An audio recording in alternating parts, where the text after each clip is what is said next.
नमस्कार। प्रस्तुत है आज का चिंतन।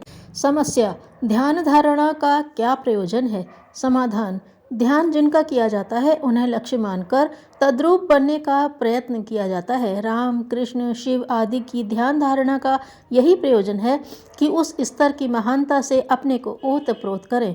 परिजन प्रायः गायत्री मंत्र का जप और उदीयमान सूर्य का ध्यान करते हैं। गायत्री अर्थात सामूहिक विवेकशीलता। इस प्रक्रिया से अनुप्राणित होना ही गायत्री जप है। सूर्य की दो विशेषताएं सुपरिचित है, एक ऊर्जा, दूसरी आभा। हम ऊर्जावान अर्थात प्रगतिशील, पुरुषार्थ परायण बने। ज्ञान रूपी प्रकाश से सर्वत्र प्रगतिशीलता का, सत्प्रवृत्तियों का विस्तार करें। स्वयं प्रकाशित रहें, दूसरों को प्रकाशवान बनाएं। गर्मी और आलोक की आभा जीवन के हर क्षण में, हर कण में ओतप्रोत रहे। यही सूर्य ध्यान का मुख्य प्रयोजन है। ध्यान के समय शरीर में ओजस, मस्तिष्क में तेजस और अंतःकरण में वर्चस की अविच्छिन्न वर्षा जैसी भावना की जाती है।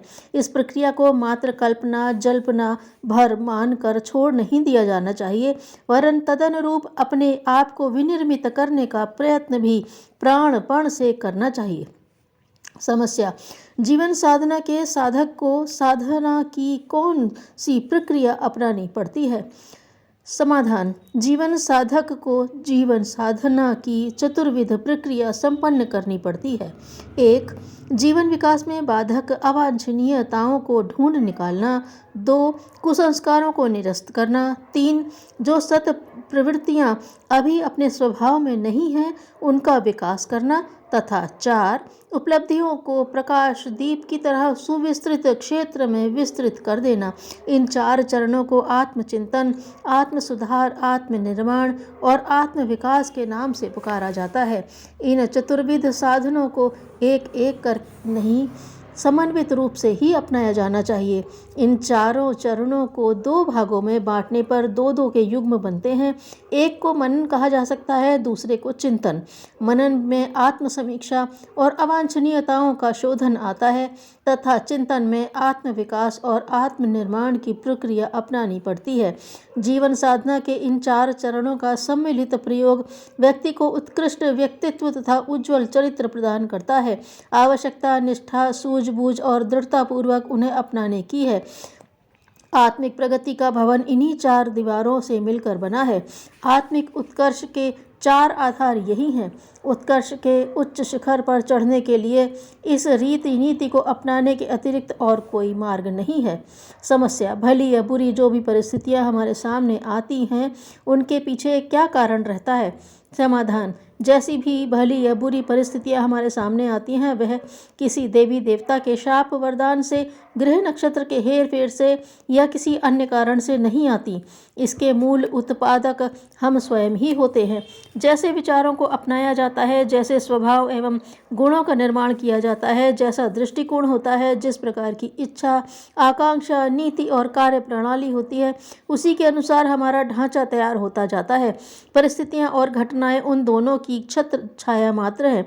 चटोरे, व्यभिचारी एवं असंयमी व्यक्ति आए दिन बीमार पड़े रहते हैं। आलसी, निरुद्योगी व्यक्ति निर्धन रहते हैं।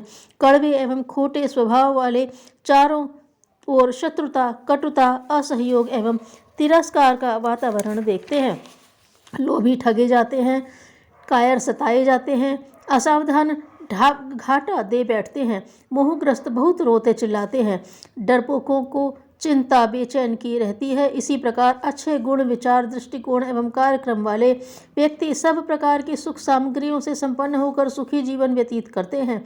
दुख और सुख, बड़प्पन और लघुता, हानि और लाभ अपनी निज की योग्यता, चतुरता और क्षमता के ऊपर निर्भर है और इन तीनों को मनुष्य चाहे तो प्रयत्न करके बहुत उन्नत कर सकता है अथवा प्रमाद में पड़कर इन स्वाभाविक शक्तियों से हाथ धो बैठ सकता है। संसार में जितने भी सुखी या दुखी व्यक्ति हैं अपने निज की कार्य पद्धति के अनुसार हैं। उन्हें स्वयं ही अपने लिए वैसी परिस्थिति तैयार की है। समस्या, खिन्नता के कारण सामने आने से मन बड़ा अशांत हो जाता है। इससे बचने का उपाय बताएं। जीवन को सुखी सफल बनाने का एक ही उपाय है कि आप एक क्षण भी खिन्नता के वशीभूत न हो। अप्रिय परिस्थिति उत्पन्न होने पर भी प्रसन्नचित रहिए। संसार के प्रति अपना दृष्टिकोण इस प्रकार का बनाइए कि आपको प्रतिकूलताओं में भी सफलता और आगे बढ़ने के चिन्ह दिखाई दें। अपना मानसिक स्तर इतना ऊंचा उठाइए कि संसार की छोटी बड़ी कोई भी प्रतिकूलता आपका मानसिक संतुलन अस्त व्यस्त न कर सके। प्रतिकूलताओं में भी हंसिए, कठिनाइयों में मुस्कुराइए और असफलता में सफलता की संभावना देखिए। विरोध को विरोध के रूप में न लेकर प्रेरणा के रूप में स्वीकार कीजिए। कटुता का उत्तर मधुरता से दीजिए। हानि लाभ सुख दुख उत्कर्ष अपकर्ष में तटस्थ रहिए। इनसे उस सीमा तक प्रभावित न होइए कि आपके लिए विषाद, निराशा, निरुत्साह एवं व्यग्रता का कारण बन जाए। सामने आई हुई विविधताओं को संसार का सहज घटनाक्रम समझकर निर्विकार भाव से सहन कीजिए और तब देखिए कि बड़े से बड़ा कारण आने पर भी आप खिन्न नहीं होंगे। खिन्नता के हर तरह के शोक संतापों की जड़ है। खिन्नता हर तरह के शोक संतापों की जड़ है। इसको आश्रय देते ही संपूर्ण जीवन दुखों का भंडार बन जाएगा। खिन्नता कायर मन की अभिव्यक्ति है। वीर वह है जो संसार के सारे दुखों द्वंद्वों को तटस्थ भाव से सहन करता हुआ सदा प्रसन्न रहता है। सज्जनता मनुष्य का ही दूसरा नाम है। धन्यवाद।